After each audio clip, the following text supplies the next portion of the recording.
இப்போ நம்ம ஐந்தாம் பாவத்தில் மாந்தி இருந்தால் என்ன மாதிரியான பலன்கள் அப்படிங்கிறத நம்ம இந்த பதிவில் பார்க்க போகிறோம். இந்த பதிவை நீங்கள் ஸ்கிப் பண்ணாமல் இந்த வீடியோ பாருங்கள். ஏன்னா இந்த வீடியோவோட முடிவில் தான் நான் பரிகாரம் சொல்கிறேன். அப்போ அந்த பரிகாரங்கள் நம்ம செய்யறதுக்கு முழுமையாக பார்த்தீங்கன்னா மட்டும்தான் அந்த பரிகாரங்களை உங்களால் செய்ய முடியும். சரிங்களா? இது ஒரு முக்கியமான விஷயம். இதை நீங்கள் பார்க்குறது மட்டும் இல்லை, உங்களுடைய நண்பர்களுக்கு ஷேர் பண்ணுங்கள், அவங்களுக்கும் யூஸ்ஃபுல்லாக இருக்கட்டும். அப்போ நீங்கள் யாருக்கெல்லாம் இதை பதிவு பண்ணி அவங்க ஒருத்தர் செஞ்சு அதன் மூலயமா அவங்க வாழ்க்கையில் நல்லா இருந்தால் அது புண்ணியம் உங்களுக்கு சேரும். சரிங்களா? இப்போ ஐந்தாம் பாவத்தில் மாந்தி இருந்து அப்படின்னா முதல்ல பூர்வீக சொத்து அப்படிங்கிற விஷயத்த ஒரு பிரச்சனை இருக்கும். பூர்வீக சொத்து எல்லாமே இருக்கும், ஆனால் அதை அனுபவிக்க முடியாது. அப்படி இருக்கும். ஒரு சிலருக்கு மாந்தி இருந்ததுன்னா பூர்வீக சொத்தே இல்லாமல் போயிடும். அவங்க தாத்தாவே அந்த சொத்தை என்ன பண்ணிட்டு போயிடுவாருங்க, அழைச்சிட்டு போயிடுவாரு. ஆனால் பேர் சொல்லக்கூடிய குடும்பமாக இருந்திருக்கும், பேர் சொல்லக்கூடிய அளவுக்கு இவங்க சொத்து இருந்திருக்கும். ஆனால் அந்த சொத்தை என்ன பண்ண முடியாதுங்க, இவங்களுக்கு வரும்போது அந்த தலைமுறை மாற்றி அமைச்சிடும். அப்போ அந்த சொத்தை இவங்களுக்கு அனுபவிக்க முடியாது. எல்லாமே இருக்குதுங்க. எங்கள் தாத்தா சம்பாதிச்சு வச்சிருக்காரு, ஆனால் அதுலேருந்து என்னால் 10 பைசா எடுக்க முடியல, ஒரு 10 பைசா வருமானம் வர மாட்டேங்குது. அந்த இடத்துல போய் வீடு கட்டலைன்னா கட்ட முடியல, கண்டிப்பாக கட்ட முடியாது.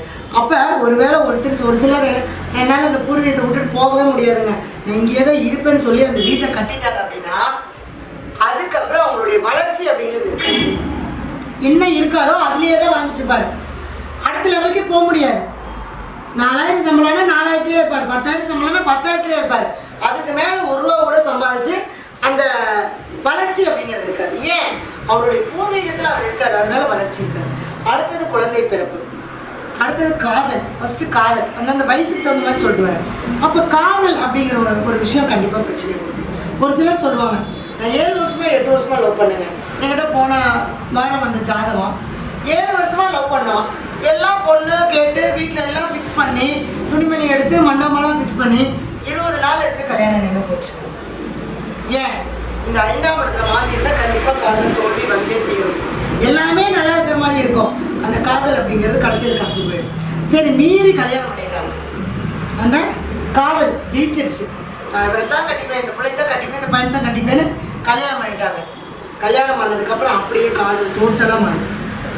ஏன் அப்படின்னா அந்த 5ஆம் பாவத்தில் மாந்தி இருந்தால் புத்திர தோஷத்தை கொடுக்கும், புத்திர பாக்கியத்தில் பிரச்சனையை கொடுக்கும். அப்போ குழந்தை பிறப்பில் அவங்களுக்கு ஒரு பிரச்சனையை கொடுக்கும். அப்போ குழந்தை பிறந்துருச்சு, குழந்தை வந்ததுக்கப்புறம் இவங்க 2 பேருக்குள்ள பஞ்சாயத்து வந்துட்டு பிரிஞ்சு போயிடுவாங்க. ஏன்னா இந்த 5ஆம் இடத்துல மாந்தி இருந்தால் அந்தந்த பாவகாரத்தை கட்டாயம் பாதிக்கும். அப்போ புத்திர பாக்கியம் அல்லது புத்திர சோகம் அல்லது குழந்தை பிறந்துடும், அந்த குழந்தைங்களுடைய வளர்ச்சி இருக்காது, அந்த குழந்தைங்களால ஏதோ ஒரு மனக்கவலை இருக்கும். இப்போ இந்த ஆரம்பத்தில் குழந்தையா இருக்கும்போது அப்படின்னா இந்த குழந்தைங்களுக்கு திருமண காலகட்டம் வரும் இல்லையா, உங்களுக்கு 5ஆம் இடத்துல மாந்தி இருந்தாலும் கண்டிப்பாக உங்களுடைய குழந்தைகளுக்கு திருமணம் நடக்காது. அப்போ சரி பண்ண வேண்டியது உங்களுடைய ஜாதகத்தையோ இல்லை உங்களுடைய குழந்தை ஜாதகத்தை. ஏன்னா நம்மளுக்கு புத்திர சோகம், புத்திரர்களால் நமக்கு ஒரு மன கவலை அப்படிங்கிறது 5ஆம் பாவத்தில் இருந்துச்சு அப்படின்னா அங்கே அந்த பொண்ணுக்கோ அந்த பையனுக்கோ அந்த திருமணத்தை தாமதப்படுத்தும். ஏன்னா அப்போதான் நீங்கள் கவலைப்பட முடியும். அவங்க சந்தோஷமாக இருந்துக்க நீங்கள் சந்தோஷமாக இருப்பீங்க, அவங்க துக்கமாக இருந்தால் உங்களுக்கு பிடிக்கும். இதுதான் கர்மா செயின் அப்படிங்கிறது. ஏன்னா நம்ம குழந்தைய நம்ம டிசைட் பண்ண முடியாது, நம்ம அப்பா அம்மாவையும் நம்ம டிசைட் பண்ண முடியாது. அப்போ அந்த கர்மாங்கிறத ஒவ்வொருத்தரையும் நம்மளை என்ன பண்ணுங்க, ஜாயின் பண்ணி வைக்கும். அப்போ அந்த ஜாயின் பண்ணும்போது தான் நம்மளுக்கு என்ன பண்ணும், வலிக்கும். அப்போ அவங்களுக்கு ஒரு பிரச்சனைனா நம்மளுக்கு ஒரு வலிக்கும். அதுதான் அந்த 5ஆம் பாவத்தில் மாந்தி இருந்தது அப்படின்னா அந்த புத்திரர்களால் ஒரு மனக்கவலை. சரி, கல்யாணம் ஆயிடுச்சு, குழந்தை பத்துடுறாங்க, குழந்தையெல்லாம் வளருது, அந்த குழந்தைங்களுக்கான தேவைகளுக்கு கரெக்டாக செய்ய முடியும். நல்லா வாழ்ந்துருவார், நல்லா இருப்பார். திடீர்னு பார்த்தீங்கன்னா அந்த குழந்தைங்க ஒரு டாக்டர் படிக்கிறேன், அது ஆசைப்பட்டுட்டே வருங்க. கரெக்டாக அந்த டாக்டருக்கு படிக்கிறப்ப இவருக்கு என்ன பண்ணுவோம், எல்லாம் லாக் பண்ணி வச்சோம், பொருளாதார நிலை பூரா லாக் பண்ணி வைக்கும், அது படிக்க வைக்க முடியாமல் போயிடும். அப்போ குழந்தைங்களுடைய வாழ்க்கை பாதை மாறி. அடுத்தது குழந்தைங்க நம்ம பேச்சு கேட்க மாட்டாங்க, அவங்கவுங்க வாழ்க்கை அவங்கவுங்க தேடிக்கிற மாதிரி ஆகி போயிடும். அப்போ அந்த பாரம்பரியம், அந்த குடும்பம், அந்த அப்படிங்கிற ஒரு உணர்வு இல்லாமல் என்ன ஆகி போயிடும்னா அந்த ஒரு மரியாதை இல்லாமல் போயிடும். அப்போ அந்த குழந்தைங்க அவங்கவுங்க வாழ்க்கை அவங்கவுங்க தேடிட்டா நம்மளுக்கு எப்படி இருக்கும், சந்தோஷமா இருப்பா, இருக்காது. அப்போ குழந்தைங்களுடைய வாழ்க்கையும் பாதிக்கும், குழந்தைங்களுடைய வாழ்க்கை பாதையும் மாற்றும், அவங்களுடைய குணத்தையே பாதிக்கும். அப்போ என்னவாகும், அந்த குழந்தைங்களுக்கு நமக்கு ஒரு அண்டர்ஸ்டாண்டிங் இருக்காது. அப்போ ஒரு பிரிவினை கொடுக்கும். அப்பா அம்மா என்னதான் செஞ்சாலும் அந்த குழந்தைக்கு பிடிக்காது, அந்த குழந்தை என்னதான் செஞ்சாலும் அப்பா அம்மாவுக்கு பிடிக்காது. அந்த மாதிரியான ஒரு மைண்ட் செட்டை கொடுத்துரும். சரிங்களா? அடுத்தது எதுவாக இருந்தாலும் ஒரு போராட்டம், எது செய்யறதா இருந்தாலும் ஒரு போராடிட்டே இருக்கிற மாதிரி இருக்கும்.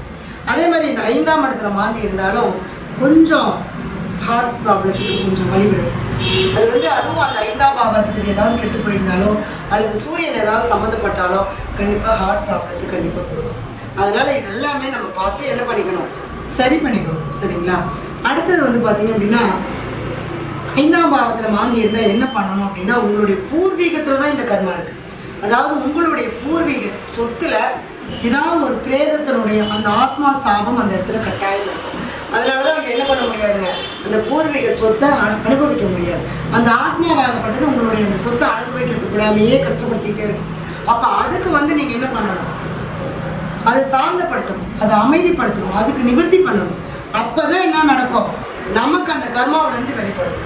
அப்போ அதை நிவர்த்தி பண்ணும்போது தான் நம்மளுடைய குழந்தைகள் வாழ்க்கை நல்லாயிருக்கும், குழந்தைங்களுடைய வளர்ச்சி நல்லாயிருக்கும், குழந்தைங்களுடைய படிப்பு நல்லாயிருக்கும், அவங்களுடைய வாழ்க்கை பாதை நல்லாயிருக்கும். சரிங்களா? அப்போ இவங்களுக்கு நான் இப்போ சொல்லக்கூடிய ஒரு எளிய பரிகாரம் என்ன அப்படின்னா, குழந்தையை கூட்டிகிட்டு போய் உங்களுடைய ஜாதகத்தில் 5ஆம் பாவத்தில் மாந்தி இருந்தால் உங்களுடைய பையனோ பிள்ளையோ யார் இருந்தாலும் சரி அவங்களே கூட்டிகிட்டு போய் மின்மயானத்தில் ஒரு மாலை, ஒரு துணி, தேங்காவில் வாங்கி வச்சு ஒரு கற்பூரம்பத்தை வச்சு இதோடு என்னுடைய முன்னோர்களுடைய அந்த கர்மாவை நிவர்த்தி பண்ணுறதுக்கு உண்டான வலியை கொடு அப்படின்னு சொல்லி அந்த இடத்துல கேட்டுக்குவாங்க. அதோடு அந்த இடத்துல என்னவாகும், அந்த ஆத்மா வலி விட்டுரும். அப்போ நம்ம அந்த முன்னோர்களுடைய அந்த சொத்தில் இருக்கக்கூடிய பிரச்சனைகளை எப்படி சரி பண்ணலாங்கிறதுக்கான வழிகள் உங்களுக்கு கிடைச்சிடும். அது உங்களுடைய சுய ஜாதகத்தில் உங்களுடைய குடும்பத்தில் இருக்கக்கூடிய உங்களுடைய ஜாதகத்தை ஆய்வு பண்ணி அதுக்கு முறையான வழிபாடுகள் செய்யும்போது கண்டிப்பாக உங்களுக்கு 100% ரிசல்ட்டை கொடுக்கும். சரிங்களா? கண்டிப்பாக நம்பிக்கையோடு செய்யுங்க, நல்லதே நடக்கும். நம்மளுடைய பதிவை வந்து நிறைய பேருக்கு ஷேர் பண்ணுங்கள். நம்ம அலுவலகம் அப்படின்னு பார்த்தீங்கன்னா ஈரோடு, திருச்செங்கோடு, சென்னையில் இருக்குது. ஆன்லைன்லேயே ஜாதகம் பார்க்குறோம், ஆன்லைன்லேயே வகுப்புகள் எடுத்துகிட்ருக்கோம். அடிப்படையிலேருந்து உயர்நிலை வரைக்கும் பலன் சொல்கிற வரைக்கும் முழுமையான வகுப்பாக நம்மளுடைய வகுப்பு போயிட்டுருக்கு. விருப்பப்பட்டவங்க வகுப்பில் ஜாயின் பண்ணிக்கலாம். ஜாதகம் பார்க்கணுன்னு விருப்பம் இருக்கிறவங்க என்னுடைய நம்பருக்கு கால் பண்ணி அப்பாயின்மெண்ட் வாங்கி ஜாதகம் பார்த்துக்கோங்க. நம்பிக்கையோடு செய்யுங்க, நல்லதே நடக்கும். நன்றி, வாழ்க.